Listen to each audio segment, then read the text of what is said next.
माँ शारदे के चरणों में सादर नमन। वैकल्पिक विषय, सर क्या रखें वैकल्पिक विषय जिसको पढ़ करके हम जल्दी से पास कर जाएं।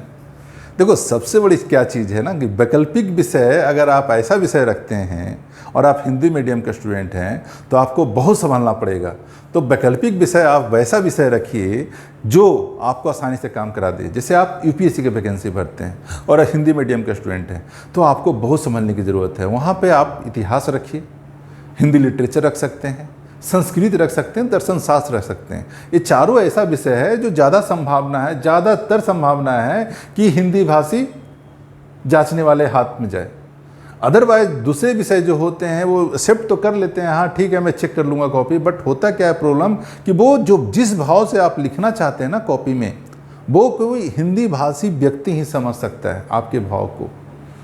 तो बहुत ज़रूरी है कि वैकल्पिक विषय रखते वक्त खासकर यूपीएससी में वैसा सब्जेक्ट का चुनाव करें जो विषय अगर हिंदी मीडियम का स्टूडेंट हो तो हिंदी से एकदम संबंधित हो। आप हिंदी साहित्य रख सकते हैं, इतिहास रख सकते हैं, इसमें ये दोनों रख करके बहुत अच्छा स्कोर कर सकते हैं। और अगर आप बीपीएससी देना चाहते हैं आप इतिहास रख सकते हैं, हिंदी लिटरेचर रख सकते हैं, हिंदी साहित्य दर्शन शास्त्र रख सकते हैं। ये सब विषय बहुत अच्छा स्कोर करके दे रहा है। अगर संस्कृत पे कमांड है, संस्कृत वाले तो बहुत कम ही मिलेंगे, बट अगर संस्कृत में है तो स्कोरिंग अच्छा होता है। तो वैकल्पिक विषय का चुनाव करते वक्त स्टूडेंट ज़्यादा हड़बड़ाना मत, और डिसाइड करते वक्त किसी के भेड़ चाल से बचना। फल्ला ने बोल दिया वो रखना है, चाचा ने बोल दिया ये रखना है, ताऊ ने रख दिया बोलना है, मामा ने बोल दिया ये रखना है, नहीं। सिविल सर्विस की तैयारी में ऐसे तो हर मोड़ पर मामा जी मिलेंगे आपको। मामा जी भरे हुए हैं, कोई कुछ बोलेंगे, कोई कुछ बोलेंगे, कोई कुछ बोलेंगे, कोई कुछ बोलेंगे। तो जजमेंट जो भी चीज़ें हैं अपनी मति गति से आप तैयारी करें और अपनी मति गति से डिसीजन लें। होता क्या है कि जब हम रख लेते हैं कोई विषय तो फिर उसके बाद क्या होता है कि कोई आता है और बोलता है कि आपने गड़बड़ विषय रख लिया। फिर आप बुक स्टॉल पे जाते हो, वहाँ पे कोई मिल गया 2-4 गो, बोला कौन विषय रख लिया, तो हिस्ट्री रख लिया। हिस्ट्री रख लिया, एंथ्रोपोलॉजी रख लेता तो ज़्यादा अच्छा होता।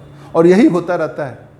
अब बताओ बहुत सारे स्टूडेंट तो क्या करते हैं, सिलेक्शन भी ले लिए, सिलेक्ट भी कर लिए स्टूडेंट ऑप्शनल विषय का, और उसके बाद जब एग्ज़ाम है तो एग्ज़ाम के 2 दिन पहले सबसे पूछ रहे हैं कि हमने ये विषय रख लिया है, कैसा रहेगा, ठीक रहेगा। ये तो वही वाली बात हो गई कि शादी कल है और आज हम सबसे पूछ रहे हैं कि लड़की कैसी है। तो गड़बड़ तो होगा ही होगा। गड़बड़ क्या होगा, माथा चुरा जाएगा, सब जूता चप्पल पड़ेंगे, फिर टमाटर भी पड़ेंगे माथे पे। तो वो गलती मत करना, ठीक है। अगर ऑप्शनल ये एक बार डिसाइड कर लिया तो डिसाइड कर लिया, अब नहीं बदलना है। दूसरी बात, सर ऑप्शनल विषय कहाँ पढ़ें, कैसे पढ़ें, उसकी तैयारी कैसे करें। देखो ऑप्शनल विषय खुद से तैयार करो। हर चीज़ के लिए आप गुरु ढूंढोगे, हर चीज़ के लिए मास्टर ढूंढोगे, फिर हो गया काम।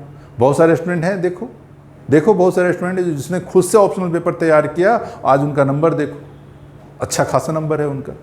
और अगर वो हर चीज़ के लिए गुरु ढूंढें तो फिर क्या होगा, जितना समय, चूँकि जीएस इतना लंबा चौड़ा है, उसको तैयार करते करते तो स्टूडेंट का पसीना छूट जाता है। और अगर आप ऑप्शनल पेपर के चक्कर में भी चलें तो क्या हाल होगा। तो इसलिए कुछ चीज़ें तो अपने लिए रखिए। ऑप्शनल पेपर की तैयारी में सबसे पहले क्या कीजिए, पहला जो काम कीजिए, जो डिसीजन जो आपने लास्ट में 2 पेपर डिसाइड कर लिया कि दोनों में से एक रखना है, तो क्या करिए उसको मार्केट से अनसोल्ड पेपर लेके आइए और देखिए 80% चीज़ें आप सोल्व कर ले रहे हैं या नहीं। अगर लग रहा है कि 80% चीज़ें मैं खुद से सोल्व कर ले रहा हूं तो वही विषय आप रखिए। दूसरा, जो विषय आपने 3 साल कॉलेज में या यूनिवर्सिटी में पढ़ा था तो उस पर एक बार ज़रूर सोचिए कि जब 3 साल उस पर मैंने दिया, मेहनत करा, तो क्या उसको रखा जा सकता है। तीसरा चीज़, ऑप्शनल विषय से संबंधित जितने टॉपिक हैं, जितने हेडिंग्स है, सबको एक कॉपी में उतारिए। कॉपी में उतारने के बाद एक एक टॉपिक को आप गूगल पे करेंगे तो सारा टॉपिक का पूरा डिस्क्रिप्शन मिल जाएगा आपको। हर टॉपिक का आपको लेक्चर मिल जाएगा, यूट्यूब पे अवेलेबल है अगर आपको ज़रूरत पड़े तो। उसके बाद हर टॉपिक वाइज उसके बाद आप चाहें तो एक क्वेश्चन आंसर फॉर्मेट भी बना सकते हैं। उसके बाद जब सारा चीज़ हो जाए 5 रेफरेंस बुक रख लीजिए उस विषय से संबंधित। उसके बाद मॉक टेस्ट ज्वाइन कर लीजिए लास्ट में। 30 मॉक टेस्ट अगर आप ज्वाइन कर लेते हैं और 30 मॉक टेस्ट को इवैल्यूएट करा लेते हैं, चेक करा लेते हैं और फीडबैक जान लेते हैं, बहुत अच्छा नंबर आप उठा सकते हैं। बनस्पत की डेली क्लास जाओ, कॉपी भरो और डेली, फिर वो अपना लिखा कॉपी आप नहीं पढ़ सकते हैं, अपना लिखा कॉपी नहीं पढ़ सकते हैं, ऐसा भी होता है। तो सबसे अच्छा होगा ऑप्शनल पेपर जो भी आप रखें, पहले एक एक टॉपिक, एक एक पॉइंट को आप लिखें कॉपी पर, लिखने के बाद उससे रिलेटेड सारे सामग्री उपलब्ध है, उसको आप कॉपी का शॉर्ट नोट्स बनाएं, ब्रीफ नोट्स बनाएं। और ब्रीफ नोट्स बनाने के बाद इतना ज़रूर देखें कि इस टॉपिक में बिना पढ़े मैं लिख सकता हूँ, ऐसा स्मार्ट नोट्स बनाएं आप, ना कि पूरा नोट्स लेंदी बना दें और अपना नोट्स पढ़ने में शर्म आ रहा हो, वैसा काम आप ना करें। तो ऑप्शनल विषय की पढ़ाई स्टूडेंट खुद से कीजिए और ये बहुत आसान है। जो पढ़ना चाहेगा, जिसका लक्ष्य के प्रति, मकसद के प्रति मोहब्बत है, प्यार है, वो कर रहा है। हर चीज़ के लिए अगर आप इधर उधर भागेंगे तो फिर बहुत सारा चीज़ छूट जाएगा आपका, अननेसेसरी का थकावट होगा आपका। तो ऑलरेडी जो जीएस है, बहुत सारा चीज़ पढ़ना है, उसको भी पढ़ना है। बट जो ऑप्शनल पेपर है, देखो ऑप्शनल पेपर की तो सच कहो तो ज़रूरत भी नहीं है। बहुत सारा बोर्ड ने, आयोग ने तो ऑप्शनल पेपर हटा ही दिया। अब बताओ, कोई ऑप्शनल पेपर पढ़ करके, संस्कृत पढ़ के गया तो क्या करेगा वहाँ पे बैठ के ऑफिस में? प्रशासन में संस्कृत क्या करेगा पढ़ करके? कोई दर्शन शास्त्र पढ़ के गया है तो वहाँ पे प्रशासन में क्या करेगा? कोई यूटिलाइजेशन है नहीं ज़्यादातर। हाँ, कोई पाली पढ़ के गया है, क्या यूटिलाइजेशन है वहाँ पे? कोई इंग्लिश लिटरेचर पढ़ के गया है, वहाँ पे शेक्सपियर के बैठ के कहानी तो सुनाएगा नहीं।